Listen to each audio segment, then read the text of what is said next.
Je me suis rendue dans la maison hantée, à Yongdok. Les fantômes se sont amusés à me faire une farce.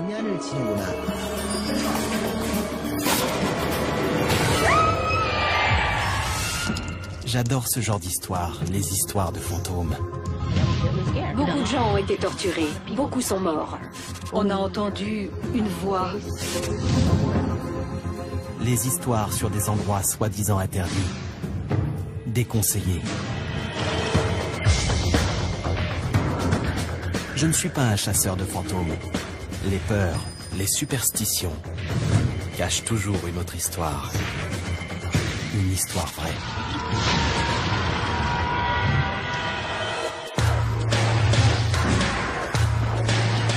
Que s'est-il vraiment passé ici?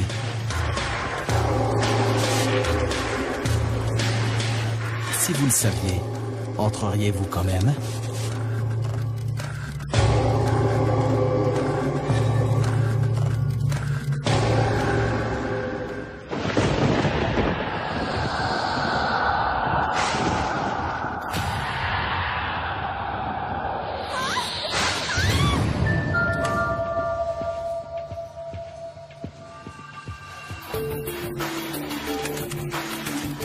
Je m'appelle Robert Joe, blogueur et explorateur urbain. La Corée est mon pays natal.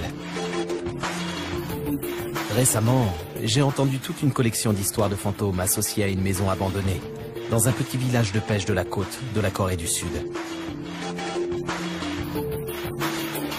Je ne crois pas aux fantômes. Ma théorie, c'est que les endroits où l'on signale un grand nombre de phénomènes paranormaux ont souvent un point commun. Un événement ou une tragédie bien réelle enfouie quelque part dans le passé. Ça, c'est une enquête à laquelle je ne peux pas résister. La réputation sulfureuse de cette maison attire un flot ininterrompu de chasseurs de fantômes amateurs.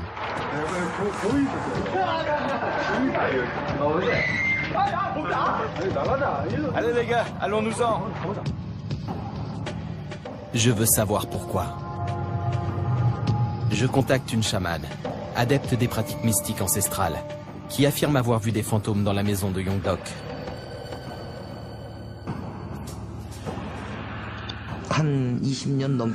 Je suis chamane depuis plus de 20 ans. Quand des esprits maléfiques veulent se venger ou chasser quelqu'un, j'exécute des rituels pour les en empêcher.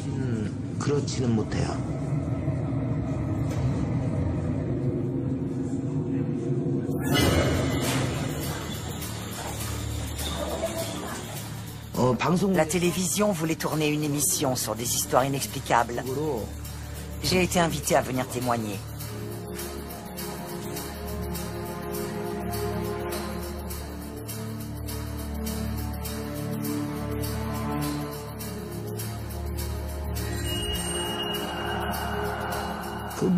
J'ai entendu des bruits étranges, comme des pleurs de femmes. Je me suis dirigé vers eux.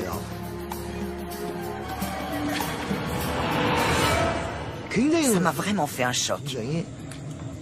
C'était une femme qui avait entre 25 et 30 ans.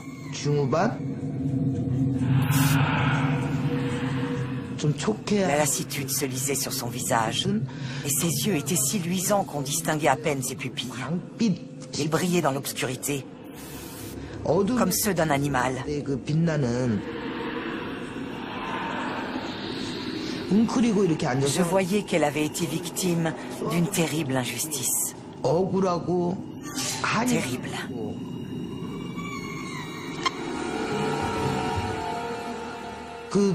J'ai senti une douleur dans la tête. Elle détestait voir des gens dans la maison et elle était très perturbée. Alors j'ai commencé à lui parler. Est-ce que je peux faire quelque chose pour vous aider?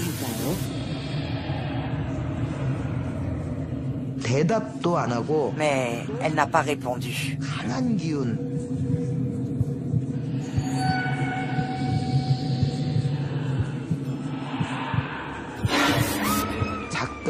Une des filles de l'équipe télé a senti une femme lui toucher l'épaule à plusieurs reprises. Elle était en état de choc, littéralement terrorisée.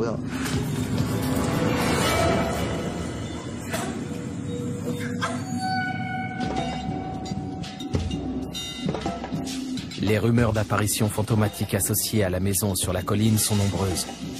Alors, que s'est-il réellement passé à Yongdok? La chamane affirme avoir croisé une revenante. Mais je veux d'abord explorer le passé pour voir si je trouve quelque chose qui puisse expliquer la triste réputation de cet endroit. J'emprunte une route sinueuse qui longe la côte est. La maison surplombe un village de pêche, tout ce qu'il y a de plus ordinaire.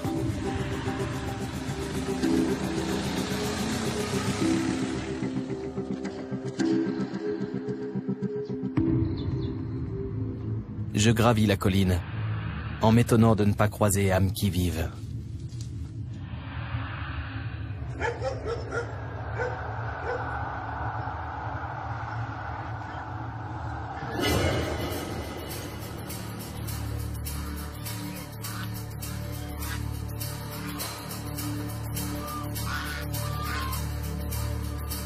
Une pension de famille protégée par des caméras de surveillance jouxte la maison hantée.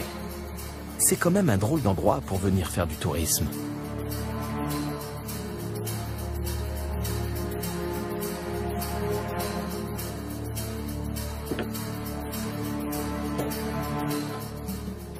Bonjour. Bonjour. Quand avez-vous ouvert cette pension? On a ouvert à la fin du mois de juin 2004.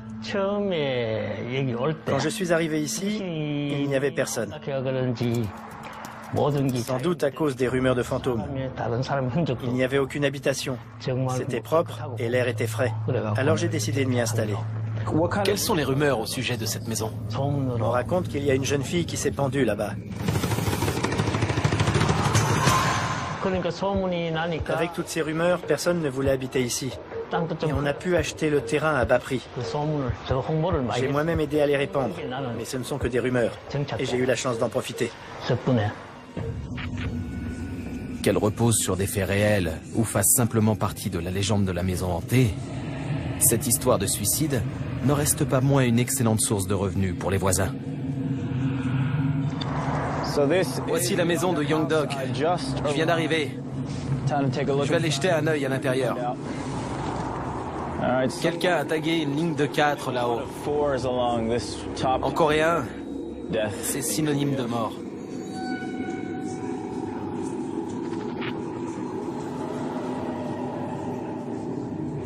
Voilà la maison en elle-même. Allez, j'entre. C'est parti.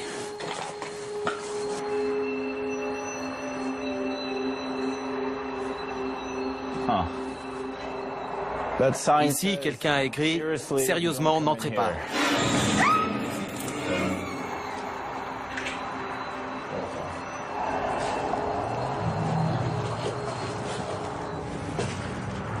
Et ça, c'est un poulet mort. On dirait qu'il est collé.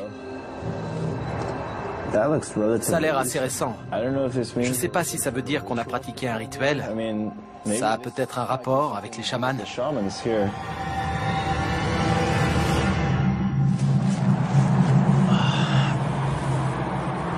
Alors, c'est peut-être ici que notre témoin a commencé à avoir mal à la tête et à sentir quelque chose. Si la volaille morte est une offrande, on peut penser que des fantômes ont été vus récemment. Je veux rencontrer une chamane pour l'interroger sur les superstitions qui entourent la maison.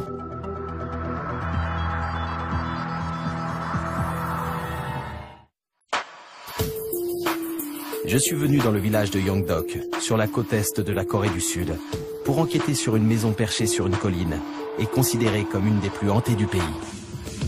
Une chamane coréenne m'a affirmé avoir croisé une revenante aux yeux étincelants. Et d'après le voisin, la rumeur raconte qu'une jeune fille se serait pendue dans la maison. Lors de ma première visite sur place, j'ai découvert d'étranges graffitis et un poulet mort qui semblait provenir d'un récent sacrifice chamanique.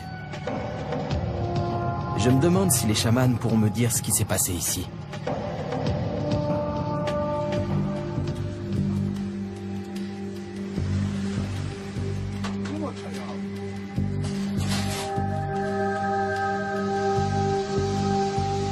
En Corée, beaucoup de gens considèrent le chamanisme comme un culte très puissant.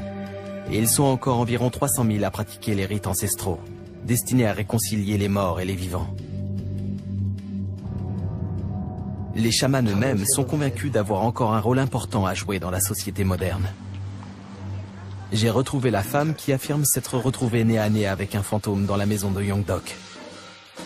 J'espère qu'elle saura m'expliquer l'origine de ces prétendus phénomènes paranormaux. Qu'est-ce que le chamanisme? Les morts ne peuvent pas communiquer avec les vivants par leurs propres moyens. Nous les aidons à établir le contact et à communiquer ensemble. Nous servons en quelque sorte d'intermédiaires. Les gens préparent de la nourriture sur la table, en offrande à leurs parents ou aux frères et sœurs décédés.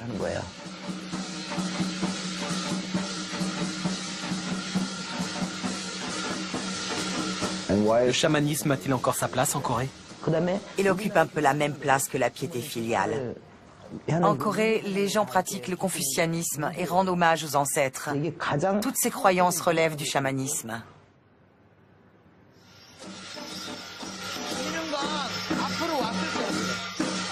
Les cérémonies telles que ce goutte servent différents objectifs. Elles contribuent à appeler la bonne fortune, à communiquer avec les ancêtres et à apaiser les morts. Madame Lim propose de me montrer comment se déroule ce rituel.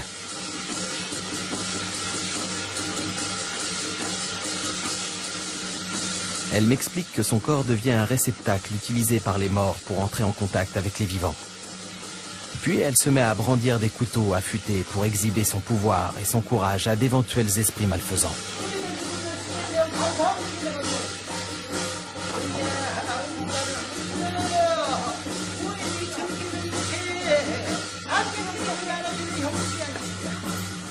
Je participe à la cérémonie, mais je dois avouer que je ne ressens rien de spirituel ni de paranormal. Ce que je veux savoir, c'est pourquoi, d'après elle, la maison de Yongdok est l'un des lieux hantés les plus célèbres de tout le pays. S'il y a autant de fantômes à Yongdok, c'est parce que l'énergie yin y est forte. Ils n'ont pas de sépulture, ni d'endroit où reposer. Et ça leur inspire beaucoup de ressentiment. Madame Lim m'explique ensuite que le yin et le yang sont deux forces opposées et complémentaires de l'univers. Le yin est l'obscurité et le yang est la lumière. À la maison de Yongdok, elles sont déséquilibrées et c'est pour cela que les esprits errent dans les limbes. La cérémonie à laquelle je viens d'assister a duré 2 heures. C'était assez fatigant et j'ose à peine imaginer l'épuisement des chamans qui l'ont accompli. Et encore, ce genre de rituel dure parfois jusqu'à 8 heures. C'est vraiment une sorte de performance exceptionnelle qui mêle tous les éléments traditionnels de la culture coréenne. Madame Lim n'est pas un témoin ordinaire. C'est une chamane. Et elle a une théorie sur l'origine de ces phénomènes. D'après elle, la plupart des esprits qui se manifestent en Corée veulent entrer en contact avec leurs proches et régler une question en suspens.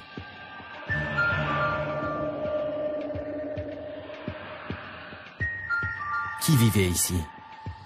Le mystère autour de cette maison est-il lié à quelque chose qui leur serait arrivé?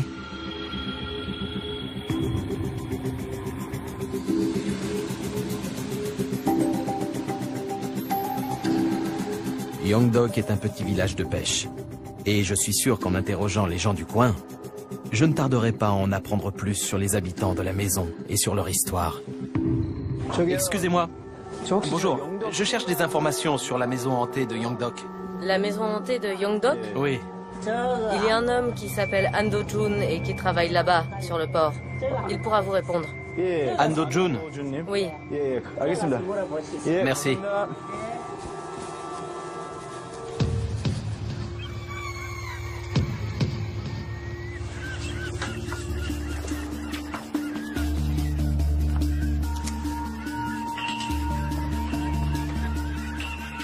Je trouve Monsieur Han sur le quai.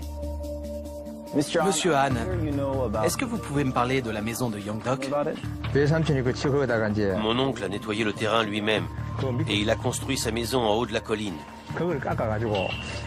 La maison donnait sur la mer. Il y avait une très belle vue. Il a ouvert un restaurant de fruits de mer et il s'est installé sur place avec mon grand-père. On venait souvent en visite chez lui. Incroyable. Je suis en train de parler à un homme qui a lui-même vécu dans la maison de Yongdok. C'est son oncle qui l'a construite 30 ans plus tôt. Alors, c'était un restaurant au départ? Oui, oui. Mais au bout de 4 ou 5 ans, il a vendu la maison et il est parti avec sa famille. D'après Monsieur Han, aucun malheur particulier ne s'est abattu sur son oncle, ni sur les autres occupants de la maison, à part une longue série de revers commerciaux.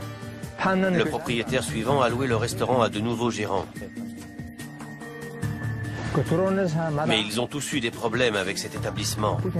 Ils ont tous fait faillite et ils sont repartis ruinés. Il y a eu au moins 4 familles qui se sont succédées. Mais à l'époque, on ne parlait pas encore de fantômes. Je connais les rumeurs, mais ce ne sont que ça, des rumeurs. La maison hantée a fini par devenir célèbre à travers tout le pays. Ce ne sont peut-être que des histoires, mais je sais par expérience que les histoires de fantômes n'apparaissent pas sans raison. Derrière la superstition se cache généralement un événement bien réel. C'était intéressant, ça. En fait, Monsieur Han a vécu dans la maison quand il était gamin. Manifestement, il ne croyait pas du tout aux histoires de revenants. Mais il m'a quand même raconté que 4 familles se sont succédées sans parvenir à faire marcher le restaurant. Il y a donc quelque chose dans cette maison qui n'aura pas réussi. Faut-il simplement déduire que l'emplacement n'est pas propice aux affaires? Si Monsieur Han ne se trompe pas, la réputation de la maison n'est absolument pas liée à quelque chose qui serait arrivé aux anciens occupants de la maison. Et dans ce cas, la théorie de la chamane ne repose sur aucun élément concret.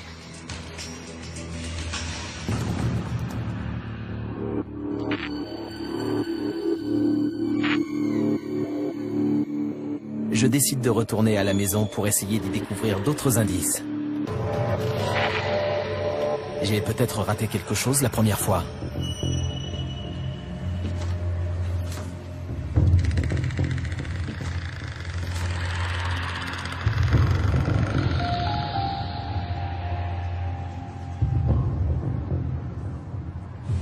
C'est sans doute ici qu'on faisait dormir les invités.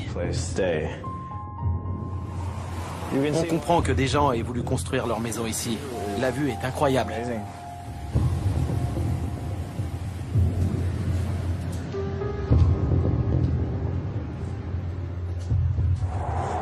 Intéressant. Il y a écrit « En construction ». Et il y a un numéro de téléphone et un nom qui ressemble à celui d'un moine. Le numéro a l'air assez récent.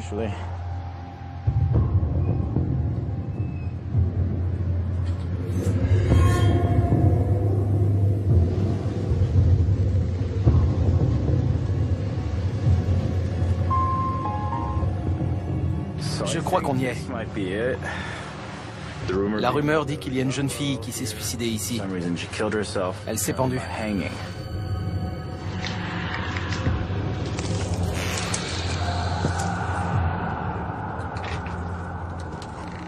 Je ne sens pas vraiment de présence paranormale, mais cet endroit me file la chair de poule.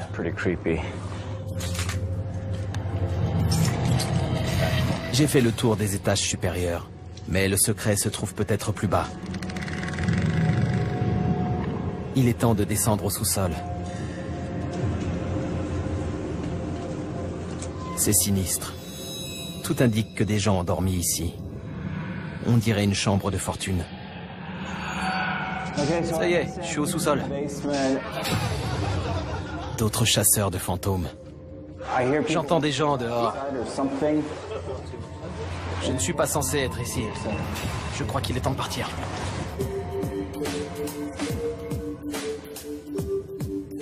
Je suis à court d'idées.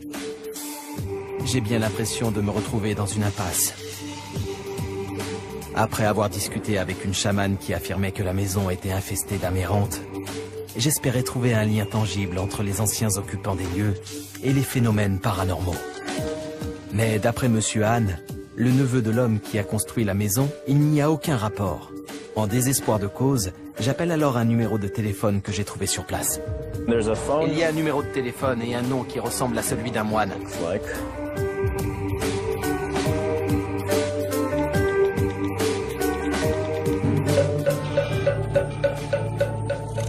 Le numéro est en effet celui d'un moine bouddhiste, Ji-woo. J'ai besoin d'une nouvelle piste, et j'espère qu'il pourra m'apporter des réponses. Je crois savoir que vous avez un lien avec la maison de Yongdok. Pourriez-vous m'en parler? J'ai grandi à Yongdok. Et je vais souvent là-bas parce que je veux aider à apaiser les esprits. Une divinité protectrice veille depuis longtemps sur la maison. Ce n'est pas un fantôme, mais un gigantesque serpent. Il remplit tout le sous-sol. Un serpent géant au sous-sol? Ça ressemble à de la superstition pure et dure. Rien qui puisse m'aider à découvrir ce qui s'est vraiment passé. Quel genre d'esprit avez-vous vu là-bas? Il y avait 5 esprits qui semblaient en grande détresse et des lycéens soldats qui ont combattu sur la plage. Ce sont des gens morts de façon injuste et les gens qui connaissent une mort injuste ont souvent des affaires en suspens et ils deviennent des fantômes. Des soldats lycéens? D'après le moine, les esprits qui hantent les lieux sont ceux des personnes mortes dans des circonstances injustes. Et ils n'ont rien à voir avec les anciens occupants de la maison. Il a parlé de lycéens soldats qui auraient combattu non loin. Mais comme il a aussi évoqué un serpent géant, j'ai tendance à penser que tout ça n'est que pure fantaisie. Cependant, s'il y a réellement eu une bataille dans la région, ça pourrait être une avancée décisive pour mon enquête. Je commence à mieux comprendre comment les chamans et les moines perçoivent cette histoire. Il est temps pour moi d'essayer de faire la part entre les faits et la fiction. Je cherche des informations sur la maison de Yongdok. Ça vous dit quelque chose? Oui, j'en ai entendu parler. La maison hantée de Yongdok s'appelait autrefois le jardin de Wusuk. C'était un restaurant tenu par un fonctionnaire à la retraite. L'endroit a-t-il été le théâtre d'un meurtre ou d'un suicide? Il n'y a pas eu d'événements violents. Rien qui puisse expliquer ces histoires? Le policier commence à m'expliquer d'où vient, d'après lui, la sinistre réputation de cette maison. À mon grand étonnement, son récit rejoint en partie celui du moine. En 1950, pendant la guerre de Corée, les forces alliées ont procédé à un débarquement sur la plage de Changsa. Beaucoup de soldats lycéens sont morts au cours de l'opération. L'armée de la Corée du Nord et notre propre armée ont toutes les deux essuyé beaucoup de pertes. Et les morts ont été enterrés sur place.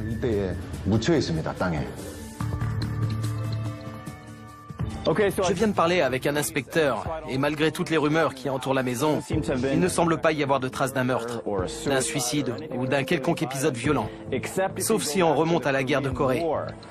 Apparemment, il y a eu une bataille qui s'est déroulée juste en face de la maison, sur la plage elle-même. Une bataille particulièrement sanglante qui a fait beaucoup de victimes. C'est énorme. Si tout indique qu'il n'y a jamais eu de mort violente à l'intérieur de la maison, pendant la guerre de Corée, plusieurs lycéens soldats auraient en revanche péri, non loin de l'endroit où elle a été bâtie. Et à en croire la police, ils sont enterrés sur place. J'ai trouvé une autre chamane qui a elle-même vécu dans la maison et qui affirme y avoir rencontré des fantômes de soldats. Je devais avoir 38 ans et je ne connaissais pas grand-chose aux esprits. Un jour, après la prière, Bouddha m'a ordonné de m'installer dans la maison hantée. Je lui ai demandé pourquoi je devais aller dans ce genre d'endroit. Je voulais juste vivre en paix. Je ne sais pas très bien pourquoi, mais j'ai fini par y aller.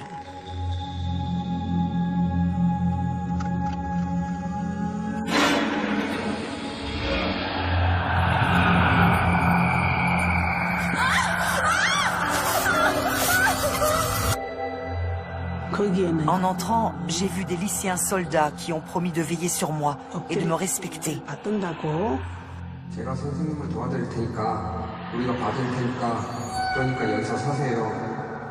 Après ça, je suis allée dans la grande pièce à côté. Là aussi, il y avait de jeunes militaires. Ils ont promis de me respecter si je restais.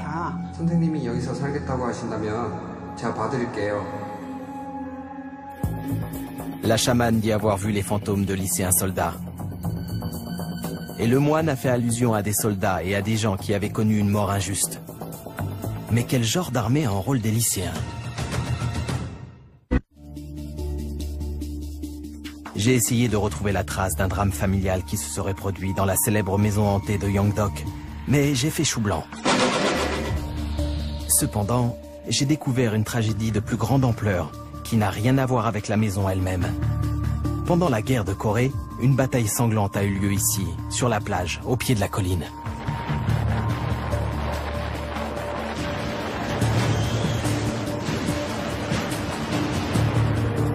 Certaines personnes pensent que des âmes tourmentées hantent les lieux. On m'a également dit que des corps sont enterrés sur la colline où se dresse désormais la maison. Les morts ont été enterrés sur place. Je veux comprendre pourquoi des lycéens ont été envoyés faire la guerre et savoir si leurs corps sont réellement inhumés là-haut. Pour découvrir la vérité, je vais voir un homme qui pourra me raconter ce qui s'est vraiment passé à Jangsa ce jour-là. Park So-jin est un notable local. À l'époque de la guerre de Corée, il n'avait que 11 ans. Mais sa famille et lui ont été témoins des horreurs de l'opération Jangsa. C'était le 14 septembre 1950. J'étais à la maison avec mon père et mon grand-père. Tôt dans la matinée, les navires avaient tiré des coups de canon et des bombardiers étaient passés au-dessus de nos têtes.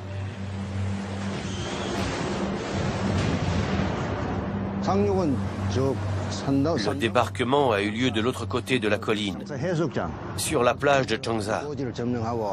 Les lycéens soldats se sont emparés du sommet de la colline.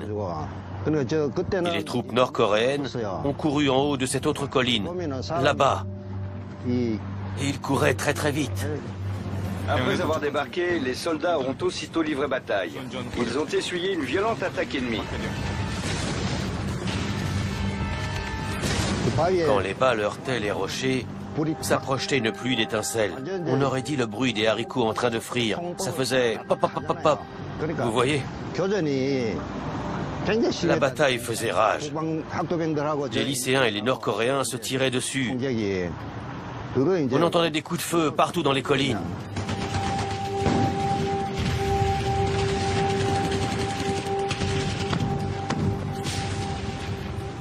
On pouvait les voir d'où on était.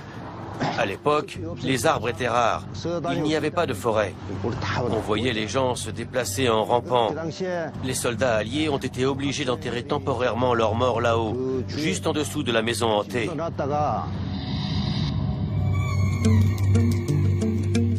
Mon enquête sur les superstitions et les rumeurs entourant la maison de Yongdok s'est transformée en travail d'investigation sur des faits historiques qui se sont produits ici il y a plus de 60 ans.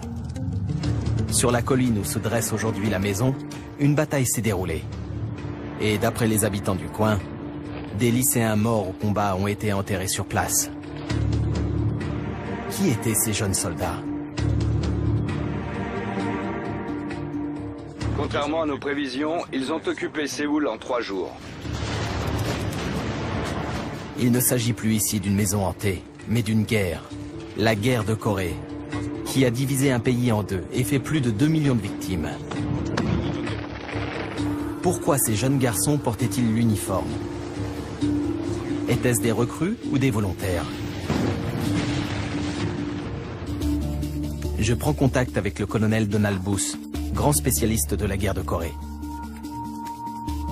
Lors de leur première attaque, les Nord-Coréens sont parvenus à prendre Séoul. Les forces de la République de Corée et les troupes des Nations Unies sont donc passées à l'offensive pour repousser les Nord-Coréens hors de Corée du Sud.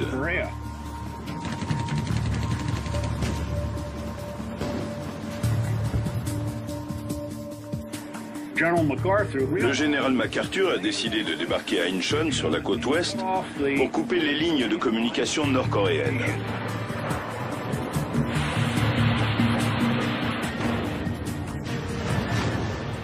Est-ce qu'il y a eu des combats dans la région de Yeongdeok? Dans le cadre de l'attaque contre le nord, il a été décidé de débarquer dans la zone de Jangsa afin de couper les lignes des Nord-Coréens et de faciliter l'attaque de la 3e division d'infanterie de la Corée du Sud.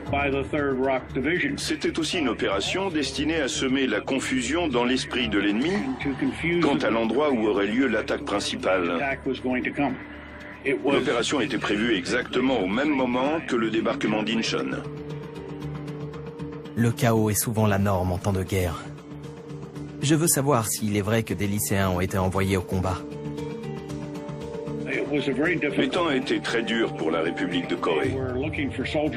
L'armée cherchait des soldats un peu partout. L'unité qui a conduit l'opération de Jangsa se composait d'environ 800 jeunes hommes, dont certains étaient en âge d'aller au lycée. Des soldats encore au lycée partant se battre pour sauver leur pays. Voilà qui paraît héroïque. Mais pourquoi cet épisode est si peu connu? L'opération Incheon a été un véritable succès et il se passait beaucoup d'autres choses à l'époque. L'opération de Jangsa a été plus ou moins oubliée.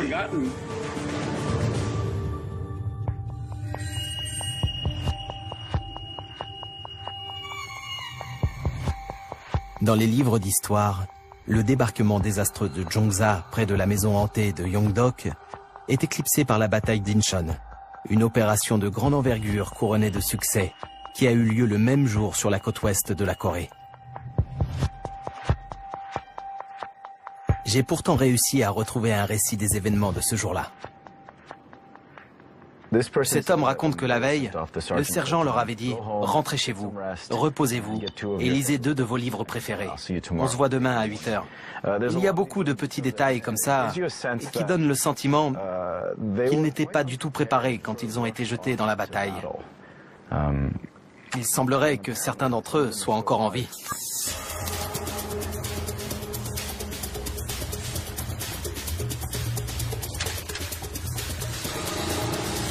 J'ai retrouvé la trace de 2 lycéens de l'époque qui ont participé au débarquement de Jangsa. Eux pourront me dire ce que je ne trouve pas dans les livres.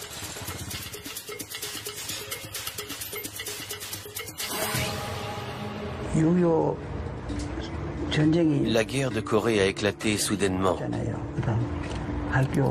Moi, j'étais encore au lycée, en seconde. À l'époque, l'armée manquait d'hommes et elle a donc commencé à recruter parmi les civils. Certains d'entre nous ont été enrôlés de force, d'autres se sont portés volontaires.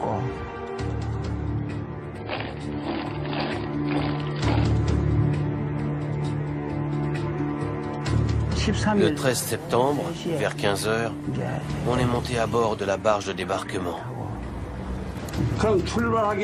Avant de partir, le sous-chef d'état-major de l'armée nous a dit « Tant que les Nord-Coréens ne reculent pas, vous pouvez sauver votre pays en sacrifiant votre vie. » Quand on a quitté le port de Busan, il y avait des centaines de navires de guerre qui couvraient nos arrières.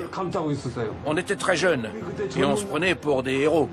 Mais au coucher du soleil, on a regardé derrière nous et il n'y avait plus personne. Les survivants sont convaincus qu'ils ont servi de leur. D'après eux, l'opération Jangsa avait pour objectif de détourner l'attention de l'état-major nord-coréen du débarquement qui avait eu lieu sur la côte ouest, à Incheon. À Jangsa, ces lycéens sous-armés et mal entraînés se sont retrouvés seuls face aux Nord-Coréens. Dans la région d'Incheon, il n'y avait pas de troupes ennemies et le débarquement a donc été un succès. La 1re division des Marines est entrée dans Incheon. La ville a été reprise presque sans résistance. Les pertes alliées sont légères. Pour que le débarquement d'Incheon soit un succès, on nous a sacrifiés sous le commandement du général MacArthur. Pendant le trajet en bateau, on a essuyé un véritable typhon, avec des vagues qui faisaient 5 à 6 mètres de haut. Cette tempête a joué un rôle déterminant dans la catastrophe. Les lycéens étaient censés débarquer un peu avant le lever du soleil. Au lieu de quoi, ils sont arrivés de jour, faibles et mal préparés, sous les yeux de l'armée nord-coréenne. Certains se sont noyés avant même de toucher la terre ferme. L'avant de la barge est resté coincé et au même moment, les balles ont commencé à pleuvoir depuis le rivage. On était attaqués. Que pouvions-nous faire? Si on était resté sur place, le bateau aurait coulé et on serait tous morts. Alors on a dû tous partir.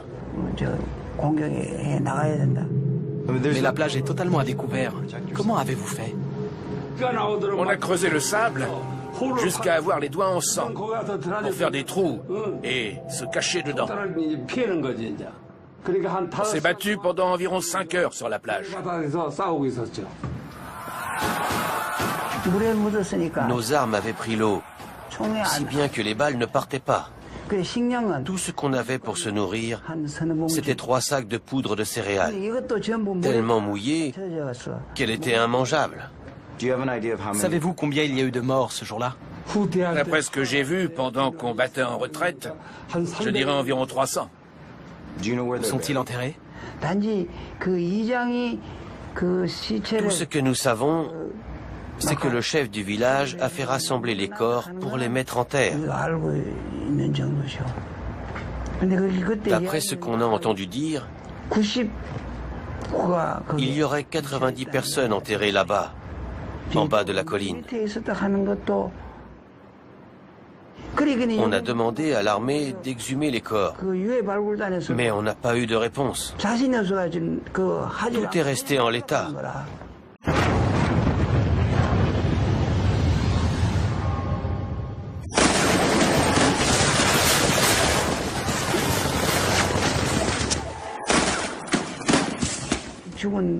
Dès qu'on pense à ces jeunes gens qui sont morts, les larmes se mettent à couler et on n'arrive plus à parler.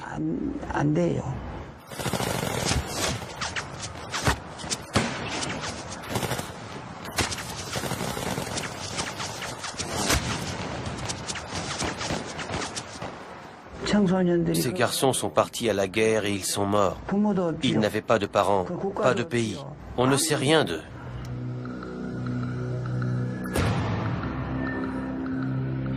Parler avec un témoin vivant, ce n'est pas du tout pareil que de lire un compte-rendu dans un livre.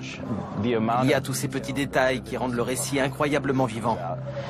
D'habitude, dans ce genre d'enquête, quand on entend parler de corps enterrés dans une colline, il s'agit toujours d'une légende. Mais ici, c'est sans doute la vérité. J'ai découvert la véritable tragédie de cette histoire. Des lycéens terriblement mal préparés qui ont servi de chair à canon.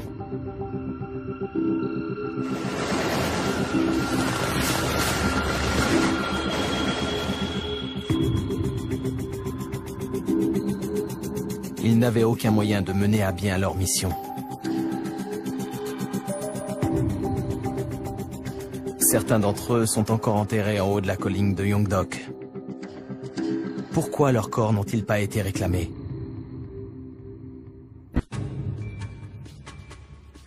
Je suis en Corée pour enquêter sur une maison hantée.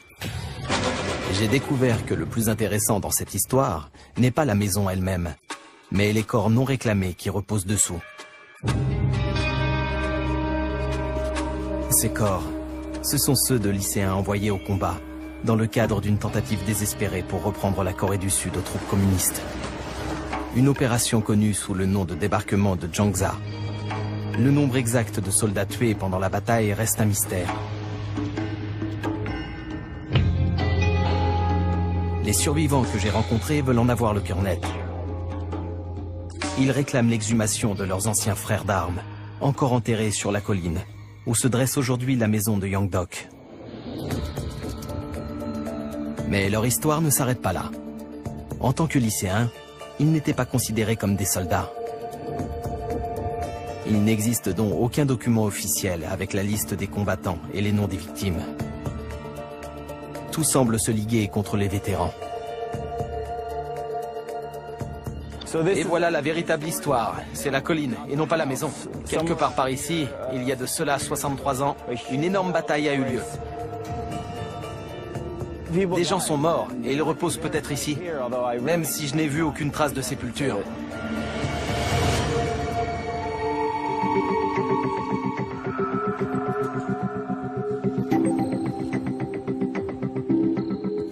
J'ai écrit au ministre de la Défense pour savoir pourquoi les corps de ces jeunes soldats ont été abandonnés au sommet de la colline.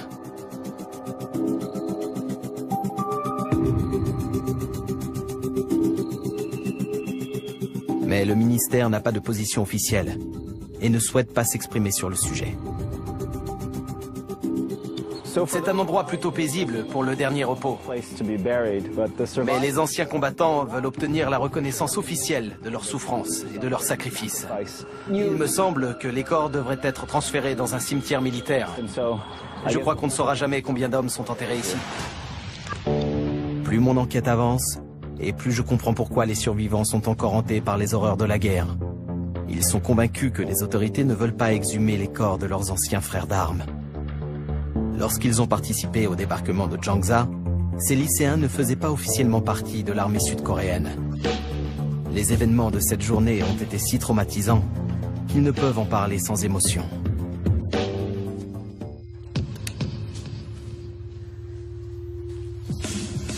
Le débarquement d'Incheon a changé le cours de la guerre, mais l'attaque oubliée de Jangsa qui a permis de détourner l'attention de l'ennemi d'Incheon est pour beaucoup dans ce succès. Au même titre que n'importe quel soldat de métier, ces adolescents ont contribué à défendre la liberté de la Corée du Sud. J'aimerais savoir pourquoi le bilan officiel des victimes est inférieur à leurs estimations. Le bilan officiel des pertes est moins lourd, parce que le commandant avait sacrifié beaucoup de vies. Il risquait de se retrouver dans une position difficile. Alors, il a minimisé les pertes pour se protéger. Les Sud-Coréens ont repris Yongdok.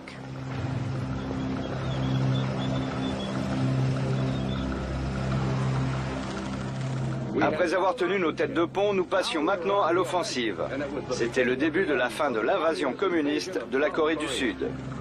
Quel est votre sentiment au sujet de Jangsa aujourd'hui? C'est très douloureux, bien sûr. C'est une histoire très triste. Nous avons servi notre pays. Qu'est-ce que ça nous a rapporté? Nous ne sommes plus personne. On a fait la guerre, un point, c'est tout.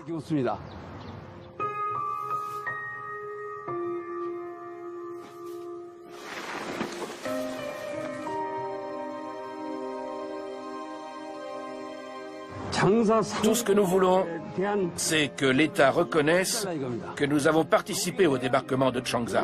Nous demandons à ce qu'on nous rende hommage pour ça. Les Coréens ne connaissent rien de cette histoire. On ne demande pas à être traité en héros. Notre seule récompense, c'est que nous avons le sentiment d'avoir changé le cours de la guerre.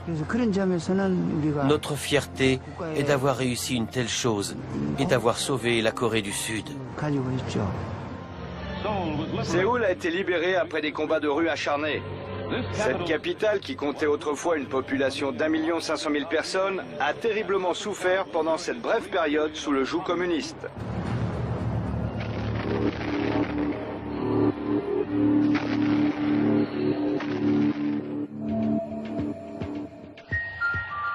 Beaucoup de gens affirment que la maison sur la colline est hantée par des fantômes, l'esprit de ceux qui sont morts injustement. Mais la vérité sur Yongdok n'a rien à voir avec ces légendes et ces superstitions, ni d'ailleurs avec la maison elle-même. Il y a bien eu une tragédie ici. Elle a eu lieu sur la colline où se dresse la maison. Et la véritable injustice, c'est le sort de ces lycéens mal entraînés, envoyés à la mort face aux combattants endurcis de l'armée nord-coréenne. Un épisode que l'histoire a plus ou moins oublié, mais qui hante encore les survivants.